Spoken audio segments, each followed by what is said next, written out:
I saw this interview that 60 Minutes Lesley Stahl did with Jamie Dimon, who was the CEO of JPMorgan Chase, which I found to be laughable. And I want y'all to listen to when he says about pro-growth in business, because it ties into what we're talking about. Okay, so just check this out. Were you surprised that Donald Trump won the election? No. Why do you think he won? People were angry at the what they call it, the state, the swamp, ineffective government, that people wanted kind of more pro-growth and pro-business policies, that they didn't want to be lectured to on social policies continuously. I think it's the lecturing part of it. It's the social superiority. It's the my way or the highway. I traveled around this country. I felt it wherever I went. There's a sense of gloom out there about the economy. Do you understand that? I do understand it because I think there are a lot of legitimate concerns that Americans have. For example, ineffective government, they're angry about it. They're angry about immigration. There are people with legitimate issues. Despite lower unemployment, a calming of inflation, and a soaring stock market, even he says he's, quote, cautiously pessimistic about the economy. And as chairman and CEO of the largest bank in America, it matters what Jamie Dimon has to say about things. Listen to him on Bitcoin. You have called Bitcoin a Ponzi scheme. You've said that it's as useless. Okay, I don't need to hear the rest of that. Derek, here's what I found to be laughable. Ooh, America's out there.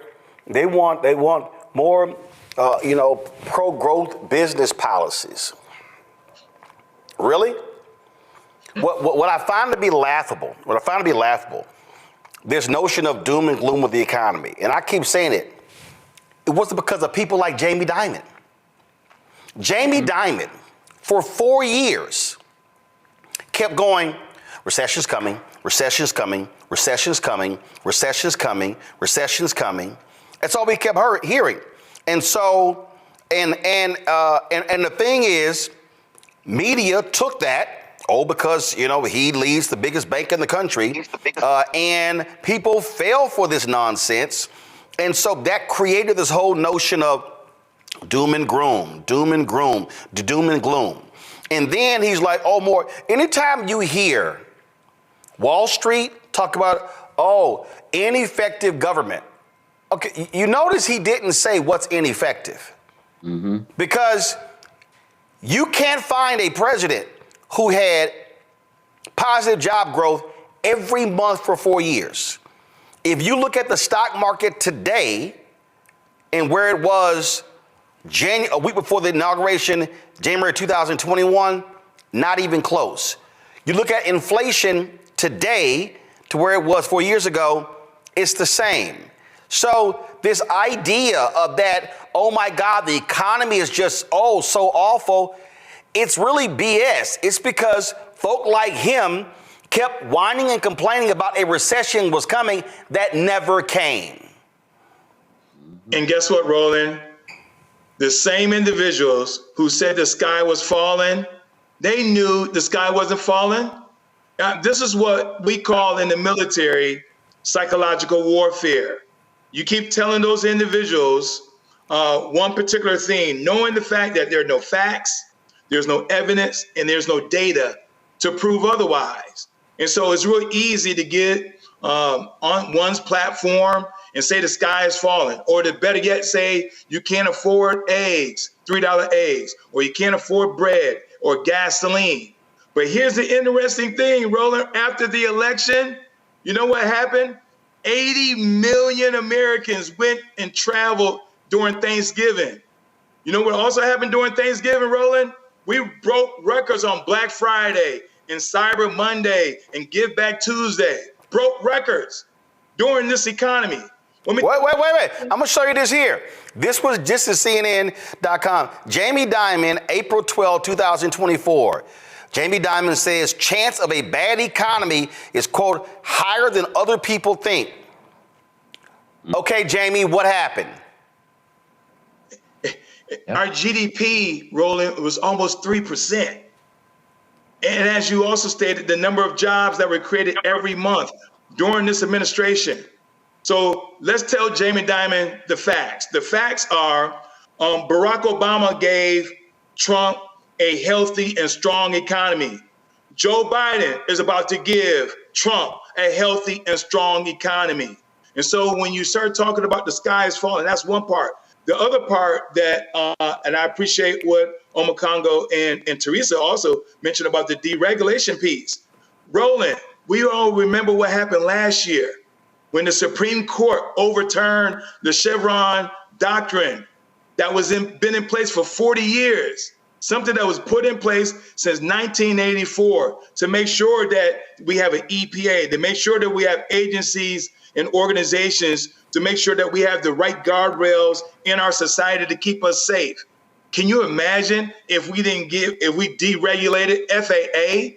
Do you think anybody going to get on a plane if we deregulate FAA?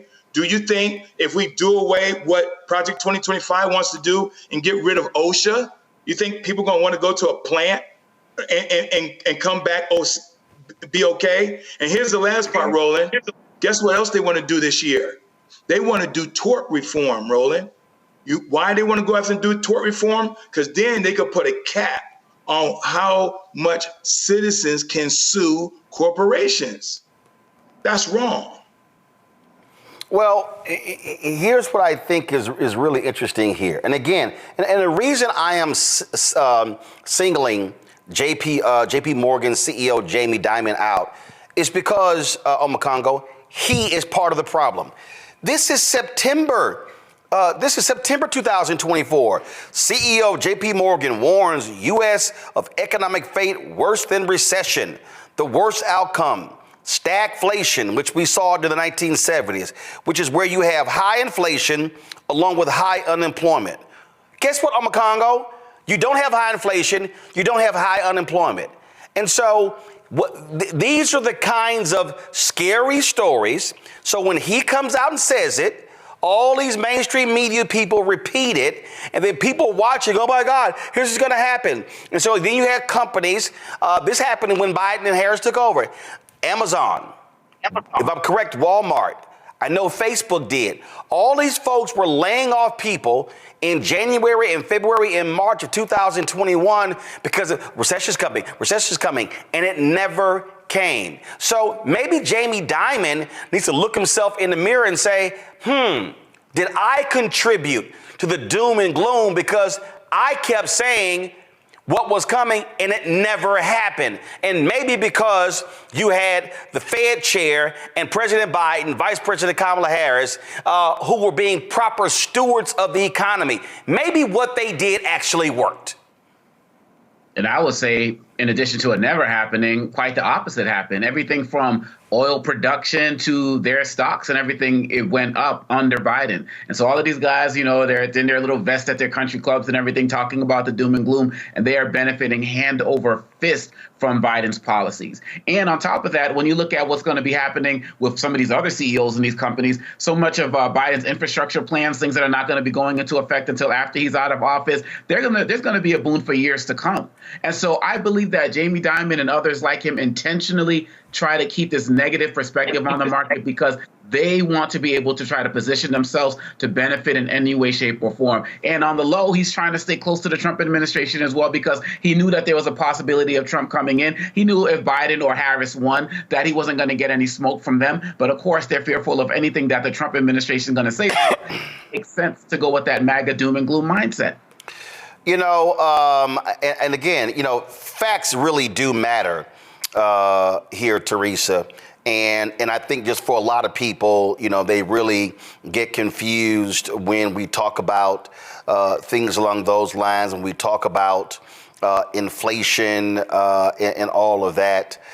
So if you go back to January 2021, inflation was 1.8% in December 2020. It was 1.9% in 1.9% in January 2021. Then all of a sudden, you begin to see gasoline prices rise. What nobody wants to own up to is that was part of a deal that Trump cut with OPEC because gasoline prices increased after he left office, but nobody wants to deal with that. But here's also the reality when you talk about inflation rates. And the reason this is important because, for the people who out here who want to say, oh my God, look how sky high it is. So, and somehow Trump is going to make things better. 2017 was 2.1%. It went down to 1.9%. It went up to 2.3%. It dropped to 1.4%. Then, of course, 2021, we're talking about still in COVID, coming out of COVID, it jumps to 7%, then 6.5, then it's cut in half to 3.4, then down to 2.7. It's even lower right now. So the reality is our inflation right now is close to where it was in 2019 when Trump was there. And so what you have is you have these people out here who love to lie and just make stuff up. In fact, I cracked on one of them earlier. Laura Logan used to be a really great reporter, but she's since lost her damn mind by being a deranged MAGA person. So she posted this tweet and I had to smack her on it. Because I'm trying to find it, where she talked about, how Trump is going to come in and he's going to save our economy. And I'm sitting there going, or fix it. And I'm trying to understand, what are you fixing when unemployment is at an all-time low? You've had positive job growth every single month for 4 years. Look at the stock market. Look at wages, all the economic indicators. So what the hell is he fixing? And when Jaime Dimon talks about this pro-business growth, hey, Jaime, how about pro-worker growth? How about their wages?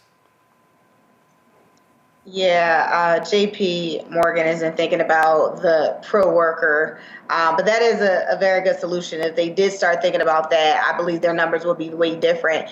Going back a little bit in terms of disinformation and how, even with the recent announcement of Meta and how, pretty much they are no longer having these tracker to tell us if something is misinformation, misinformed. And just, the many folks that I think the high level talking points, I think Magnus' team did a very good job of not being descriptive of how we're going to fix America, how we're going to make America great again, how we're going to fix a border. When Democrats, we got really descriptive of it's already fixed.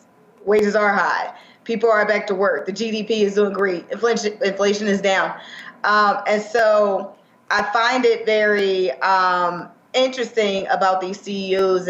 But like I said, and like you said before, Roland, it's very dangerous language that JPMorgan and the rest of them. It's either they're not paying attention to what's going on to lay of the land, or their forecasters and analysts are not necessarily doing their job as effective as they should be, getting the lay of the land data versus just a high level scope that is, it sounds like a portfolio analysis for pro businesses that aren't small businesses, are not micro businesses. But it definitely looks like a testament to what we are about to see in the next 7 days when we Magna fully gets launched. But honestly, I don't. I'm a little bit less. How do I want to say this? Less. I'm not fearful of a Trump administration. I think when we start really looking at the details, it'll self-destruct itself. So I really do see a lot of opportunity here for those who do fight for the working family, those who do fight for Democrats, civil rights, justice in general, that when we look at the facts and the numbers, I think it'll definitely come to light. I think just right now, we're seeing such a short-term, we saw a short-term of analysts with the campaign and the messages that has been coming around that. But I think, when the rubber hits the road, we'll start seeing the truth come out in full scale. Well, first of all, listen, I can sit here and say with what I do and what my income is and what I own, I say, yeah, I'm not scared, but I'm scared for millions of Americans. When you see these folks talking about $2 trillion in cuts, I know exactly what they're targeting. I know exactly that they're going to be targeting folks who depend upon food benefits. They're going to be targeting individuals who don't have economic means. They're going to be targeting the poor. They're going to be targeting the working class. That's who they're going to be targeting. And so people need to be on guard for what is about to happen. And again, I dare say this here, that one of the reasons why, and look, inflation was real. Prices were real. Food going up, goods and services going up was real. But we also had price gouging that was going on. We had companies that were literally looting this country, trying to make as much money as they can. And people blame the president, they blame the vice president, they blame Democrats, they blame all of that. Well, guess what? You can't blame them now. You can't blame them now. And if you look at the economic success that you've seen under the Biden-Harris administration, Trump, you screw it up, even one negative month, it's on you, son. And then let's see what they then have to say. Hello, I'm Isaac Hayes III, founder and CEO of Fanbase. And right now we're accepting investors in our $17 million round to revolutionize the future of social media. Today, for just $399, you can own 60 shares of stock in Fanbase at $665 a share. Go to startengine.com/fanbase and invest today. While the big platforms have grown too massive and disconnected from their users, Fanbase is building a platform where creators and users truly come first. We've already raised $4.8 million from everyday investors who believe in this vision, and now you can join them.